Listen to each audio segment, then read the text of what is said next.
This is Tom Duty, middle-aged American living in New Jersey near the Lincoln Tunnel.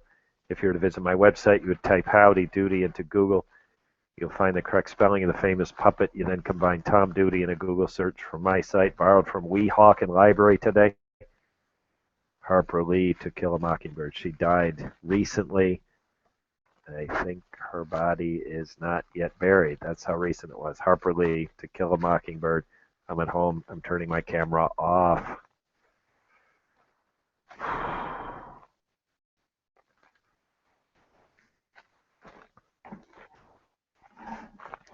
Shit. It didn't work.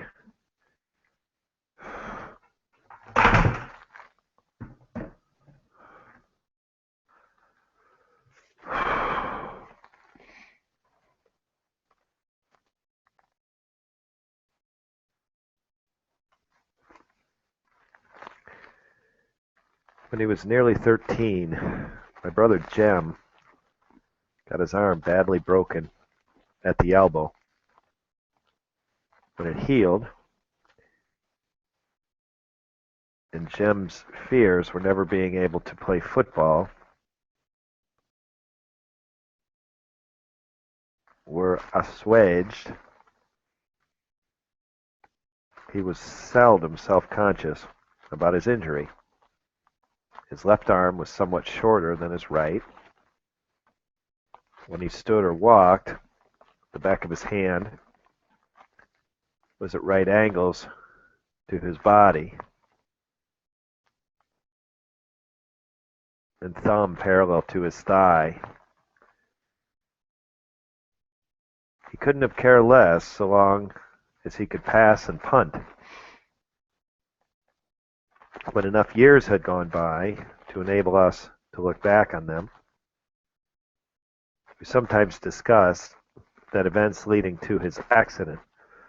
I maintain that Ewells started it all, but Jem, who was 4 years my senior, and it started long before that. He said it began the summer Dill came to us, when Dill first gave us the idea of making Boo Radley come out. I said if he wanted to take a broad view of the thing, it really began with Andrew Jackson. If General Jackson hadn't run the creeks up the creek, Simon Fisher would never have paddled up Alabama, and where would we be if he hadn't? We were far too old to settle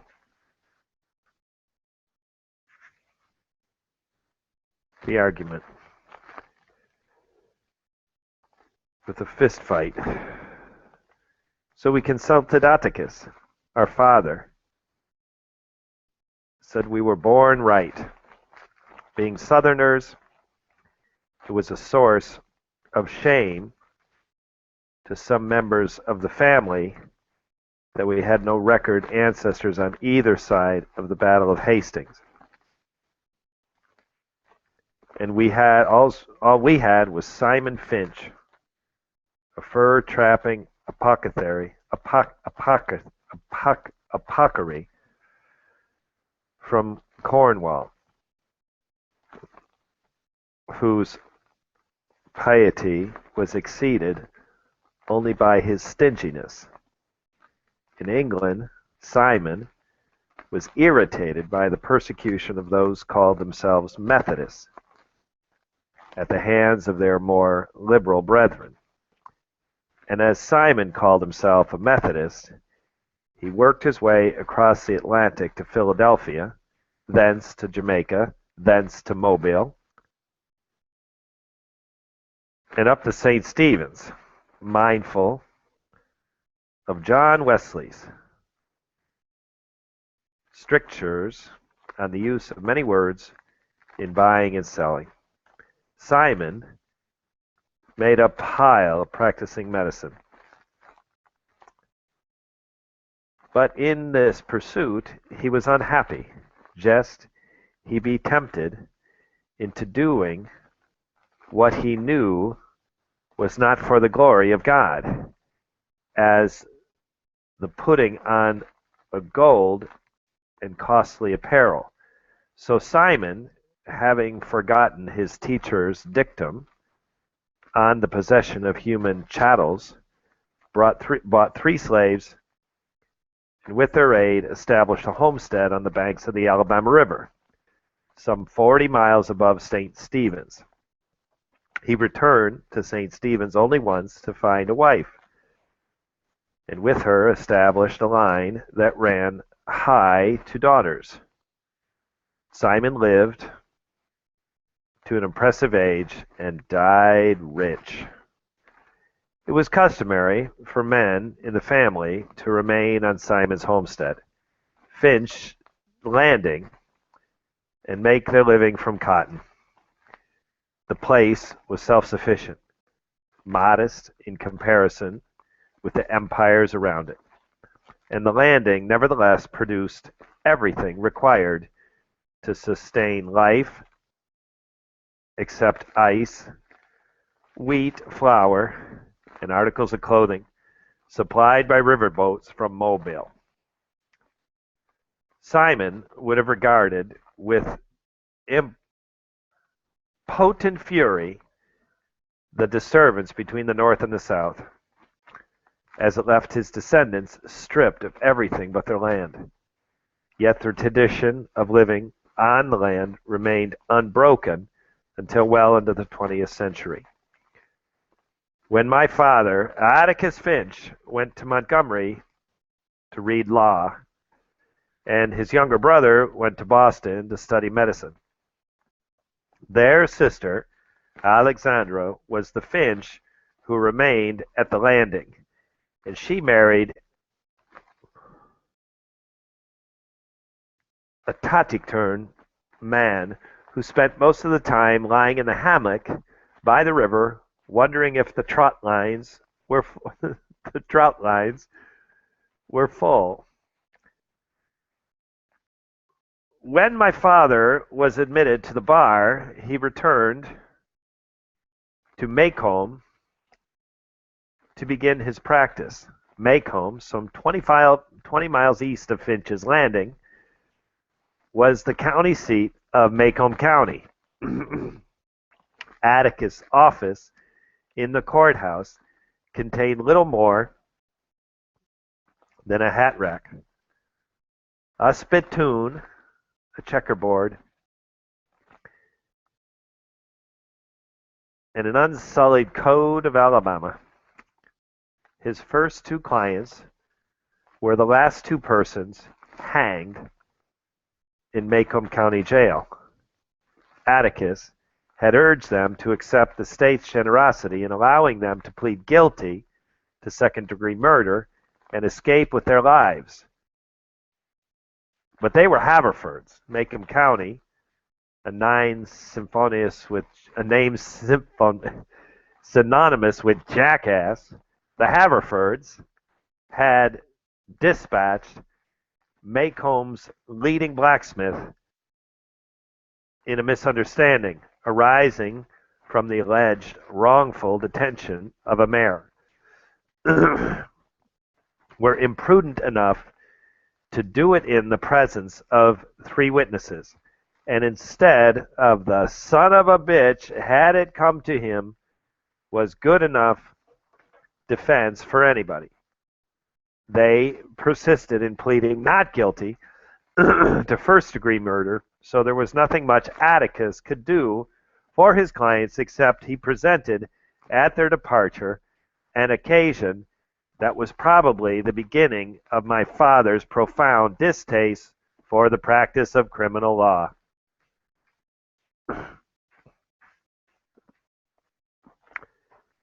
During his first 5 years in Macomb, Atticus practiced economy more than anything. For several years thereafter, he invested his earnings in his brother's education. John Hale Finch was 10 years younger than my father and chose to study medicine at a time when cotton was not worth growing. But after getting Uncle Jack started, Atticus derived a reasonable income from law.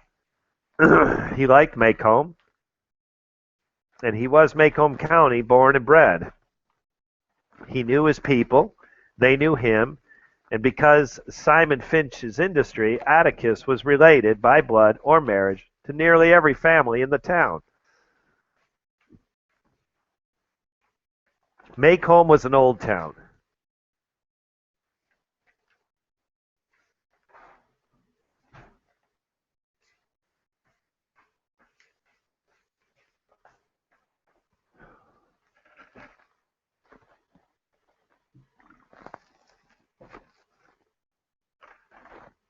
Macomb was an old town, but it was tired old town when I first knew it. In rainy weather, the streets turned to red slop. Grass grew on the sidewalks, and the court sagged in the square. Some chow, it was hotter then. A black dog suffered on a summer's day. Bony mules hitched to Hoover carts flicked flies in the sweltering shade of the live oaks on the square. Men's stiff collars wilted by 9 in the morning. Ladies bathed before noon. After their 3 o'clock naps, by nightfall there were soft tea cakes with frosting of sweat and sweet talcum. People moved slowly then. They ambled across the square, shuffled in and out of the stores around it, took their time about everything. A day was 24 hours long, but seemed longer. There was no hurry, for there was nowhere to go. Nothing to buy, and no money to buy it with. Nothing to see outside of the boundaries of Macomb County. But it was a time of vague optimism. For some of the people, Macomb County had recently been told it had nothing to fear but fear itself. We lived on the main residential street in town, Atticus, Jem, and I. Plus, Calpurnia, our cook. Jem and I found our father satisfactory. He played with us, read to us, and treated us with courteous detachment. Calpurnia was something else again. She was all angles and bones, and she was nearsighted. She squinted. Her hand was wide as a bed slat and twice as hard. She always ordered me out of the kitchen, asking me why I couldn't behave as well as Jim when she knew he was older, and calling me home when I wasn't ready to come home. Our battles were epic and one-sided. Calpurnia always won, mainly because Atticus always took her side. She had been with us ever since Jem was born, and I had felt her tyrannical presence as long as I could remember. Our mother died when I was 2, so I never felt her absence. She was a Graham from Montgomery. Atticus met her when he was first elected to the state legislature. He was middle-aged then. She was 15 years his junior. Jem was a product of their first year of marriage. 4 years later, I was born, and 2 years later, our mother died from a sudden heart attack. They said it ran in her family. I did not come to miss her, but I did think Jem did. He remembered her clearly, and sometimes in the middle of the game, he would sigh at length and go off and play by himself behind the car house. When he was like that, I knew better than to bother him. When I was almost 6 and Jem was nearly 10, our summertime boundaries, within calling distance of Calpurnia, were Mrs. Henry Lafayette Du Bois' house, 2 doors to the north of us, and the Radley place, 3 doors to the south. We were never tempted to break them. The Radley place was inhabited by an unknown entity, and a mere description of whom was enough to make us behave for days on end. Mrs. Du Bois was plain hell. That was the summer Dill came to us.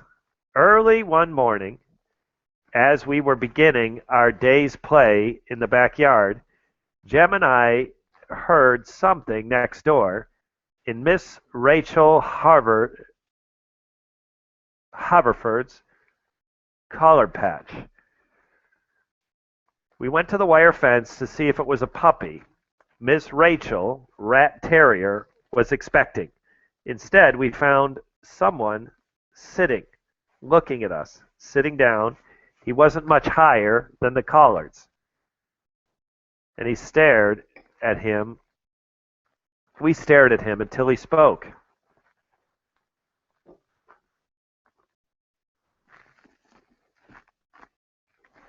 Hey yourself, said Jem pleasantly.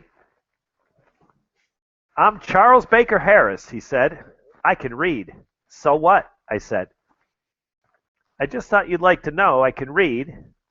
You got something that needs reading? I can do it. How old are you? Asked Jem. 4.5? Going on 7? Shoot, no wonder then, said Jem, jerking his thumb at me. Scout yonder's been reading ever since she was born, and she ain't even started to school yet. You look right puny for going on 7. I'm little, but I'm old, he said. Jem brushed his hair back to get a better look. Why don't you come over, Charles Baker Harris, he said. Lord,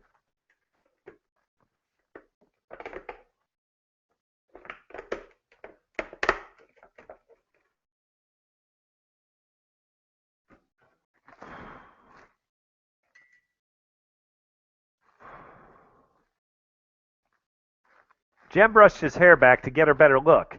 Why don't you come over, Charles Baker Harris, he said. Lord, what a name.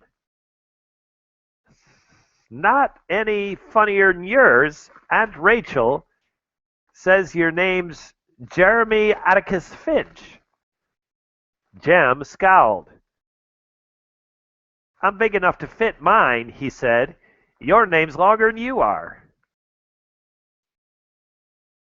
But it's a foot longer. Folks call me Dill, and Dill struggled under the fence. Do better if you're over instead of under it, I said. Where'd you come from? Dill was from Meridian, Mississippi. Was spending the summer with his aunt, Miss Rachel, and would be spending every summer in Macomb from now on. His family was from Macomb County originally. His mother worked for a photographer in Meridian. He entered his picture in a beautiful child contest and won $5. She gave the money to Dill, who went the picture show 20 times on it.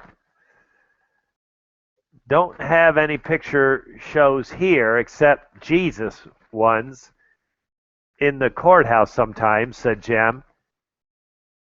Ever see anything good? Dill has seen Dracula, a revelation that moved Jem to eye him with the beginning of respect. Tell it to us, he said. Dill was a curiosity. He wore blue linen shorts that buttoned to his shirt.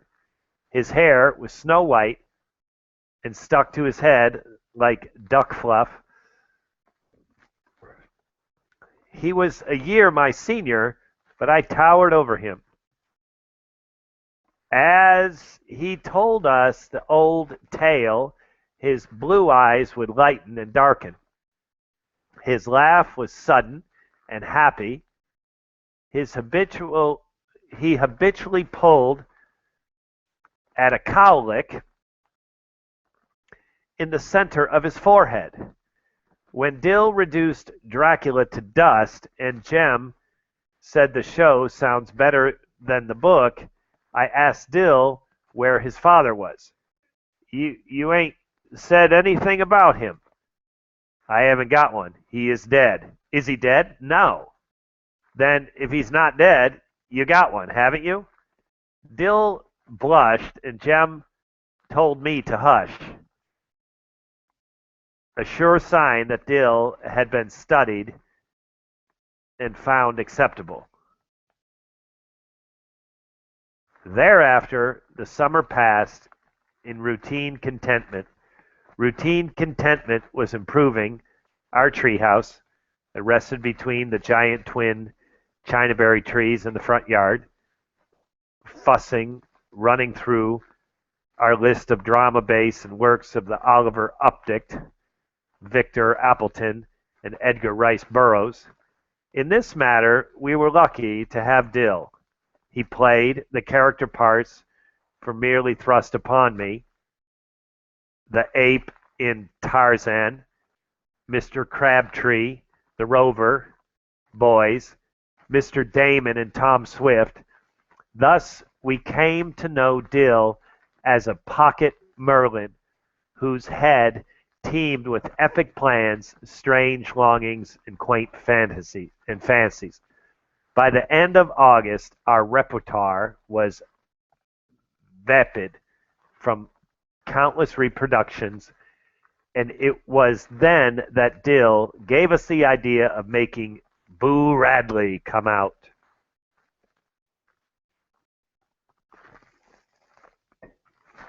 The Radley place fascinated Dill.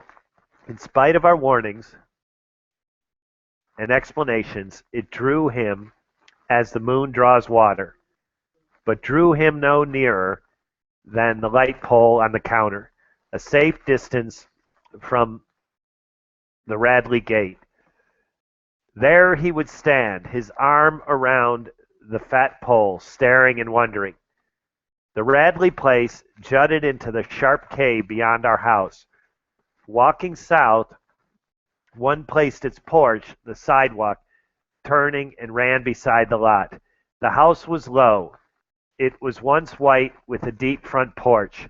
The green shutters had long ago darkened to the color of the slate gray yard around it. Rain-rotted shingles drooped over the caves of the veranda. Oak trees kept the sun away. The remains of the picket drunkenly guarded in the front yard, a sweep yard that was never swept, where Johnson's grass and Rabbit's tobacco grew in abundance. Inside the house lived a malevolent phantom. People said he existed, but Jem and I never had seen him. People said he went out at night when the moon was down and peeped in windows. When people's azaleas froze in a cold snap, it was because his breath on them. A stealthy small crime committed in Maycomb were his work. Once the town was terrorized by a series of morbid nocturnal events. People's chickens and household pets were found mutilated. Although the culprit was Crazy Addie, who eventually drowned himself in Baker's Eddy, people still looked at the Radley place, unwilling to discard their initial suspicions. A Negro who would not pass the Radley place at night.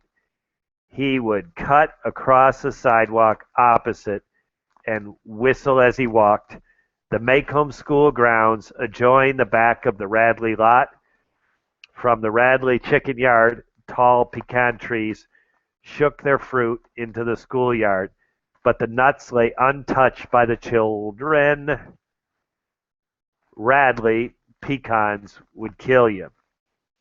A baseball hit into the Radley yard was a lost ball, no questions asked. The misery of the house began many years before Jem and I were born. The Radleys became welcomed anywhere in town, kept to themselves. Predilection unforgivable in Maycomb. They did not go to church. Maycomb's principal recreation was worship at home. Maycomb's principal recreation, but worship at home. Ms. Radley seldom, if ever, crossed the street for a mid-morning coffee break with her neighbors, and certainly never joined a missionary circle. Mr. Radley walked to town 11:30 every morning and came back promptly at 12, sometimes carrying home a brown paper bag that the neighbors assumed contained the family groceries. I never knew how old Mr. Radley made his living. Jem said he bought cotton, a polite term for doing nothing. But Mr. Radley and his wife had lived there with their two sons as long as anybody could remember. The shutters and the doors of the Radley house were closed on Sundays, another thing alien to Maycomb ways. Closed doors meant ill news, cold weather only. Of all days, Sunday was a day for formal afternoon visiting. Ladies wore corsets, men wore coats, children wore shoes. But to climb the Radleys' front steps and call, "Hey!" of the Sunday afternoon was something their neighbors never did, and Radley's house had no screen doors. I once asked Atticus if it ever had any. Atticus said yes, but before I was born. According to the neighborhood legend, when the younger Radley boy was his teens, became acquainted with some of the Cunninghams from Old Sarum, an enormous and confusing tribe domicile in the northern part of the county, and they formed the nearest thing a gang ever seen in Maycomb. They did little but enough to discuss the town, publicly warned from 3 pulpits. They hung around the barber shop, they rode the bus to Abbotsville on Sundays, and they went to the picture show and attended dances in the county's Riverside Gambling Hall, the Dewdrop Inn, and fishing camp. They experimented with stump-hole whiskey. Nobody in Maycomb had nerve enough to tell Mr. Radley that the boy was in with the wrong crowd. One night, in an excessive spurt of high spirits, the boys backed around the square in a burro Fivet, resisted arrest by Maycomb's ancient beadle, Mr. Corner, and locked him in the courthouse, in the courthouse outhouse. The town decided something had to be done. Mr. Corner said he knew who each of every one of them was, and that he was bound and determined that they would not get away with it. So the boys came before the probate judge on charges of disorderly conduct, disturbing the peace, assault and battery, and using abusive and profane language in the presence of a hearing female. The judge asked Mr. Coroner why he was including the last charge. Mr. Coroner said they cussed so loud he was sure every lady in Malcolm heard them. The judge decided to send the boys to the state industrial school. The boys were sometimes sent for no other reason than to provide them with food and decent shelter. It was no prison, and it was no disgrace. Mr. Radley thought it was. If the judge released Arthur, Mr. Radley would see to it that Arthur gave no further trouble. Knowing that Mr. Radley was his bond, the judge was glad to do so.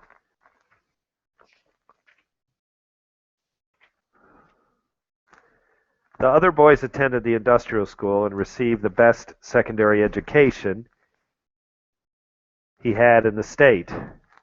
One of them eventually worked his way through the engineering school at Auburn. The doors of the Radley house were closed on the weekdays as well as Sundays, and Mr. Radley, boy, was not seen again for 15 years. But there came a day, barely within Jem's memory, when Boo Radley was heard from and seen by several people, but not by Jem. He said Atticus never talked much about the Radleys. When Jem would question him, Atticus would only answer it was for him to mind his own business and let the Radleys mind theirs. They had a right place too, but when it happened, Jem said Atticus shook his head and said, So Jem received most of his information from Miss Stephanie Crawford, a neighborhood scold, who said she knew the whole thing. According to Miss Stephanie, Boo was sitting in the living room cutting some items from the Macon Tribune to paste in his scrapbook. His father entered the room, and Mr. Radley passed by Boo, drove the scissors into the parent's leg, pulled them out, wiped them on his pants, and resumed his activities. Mrs. Radley ran screaming to the street, and Arthur was killing them all. But when the sheriff arrived, he found Boo still sitting in the living room, cutting up the Tribune. He was 33 years old then. Miss Stephanie said, old Mr. Radley said no Radley was going to any asylum. When it was suggested that the season of Tuscaloosa might be helpful to Boo, Boo wasn't crazy. He was high strung at times. It was all right to shut him up. Mr. Radley conceded, but insisted that Boo not be charged with anything. He was not a criminal. The sheriff hadn't the heart to put him in jail alongside Negroes. So Boo was locked up in the courthouse basement. Boo's transition from the basement to the back house was nebulous in Jem's memory. Miss Stephanie Crawford said some of the town council told Mr. Radley that if he didn't take Boo back, Boo would die of mold from the damp. Besides, Boo could not live forever on the bounty of the county. Nobody knew what form of intimidation Mr. Radley employed to keep Boo out of sight, but Jem figured that Mr. Radley kept him chained to the bed most of the time. Atticus said no, it wasn't that sort of thing, and there were other ways of making people into ghosts. My memory came alive to see Ms. Radley occasionally open the front door, walk to the edge of the porch, pour water on her canus. But every day, Jam and I would see Mr. Radley walking to and from the town. He was a thin, leathery man, colorless eyes, so colorless that they did not reflect light. His cheekbones were sharp, and his mouth was wide, and his thin upper lip, full lower lip. Miss Stephanie Crawford said that there was no said he was so upright he took the word of God as his only law, and we believed her because Mr. Radley's posture was ramrod straight. He never spoke to us. When he passed, he would look in the ground and say, "Good morning, sir," and he would cough in reply. Mr. Radley's eldest son lived in Pensacola, and he came home at Christmas, and he was out a few persons we ever saw enter and leave the place. From that day, Mr. Radley took Arthur home. People said the house died. That's the top of page 13. Stopping at the first paragraph. There's only a few more pages left, but there's no breaks in this chapter. This has been Tom Duty, middle-aged American living in New Jersey near the Lincoln Tunnel. If you were to visit my website, you would type Howdy Doody into Google. You'll find the correct spelling of the famous puppet. You then combine Tom Duty in a Google search from my site. Thank you for listening. Have a good day, good evening, or restful night's sleep. Ciao, ciao, ciao. More Harper Lee, Kill a Mockingbird later.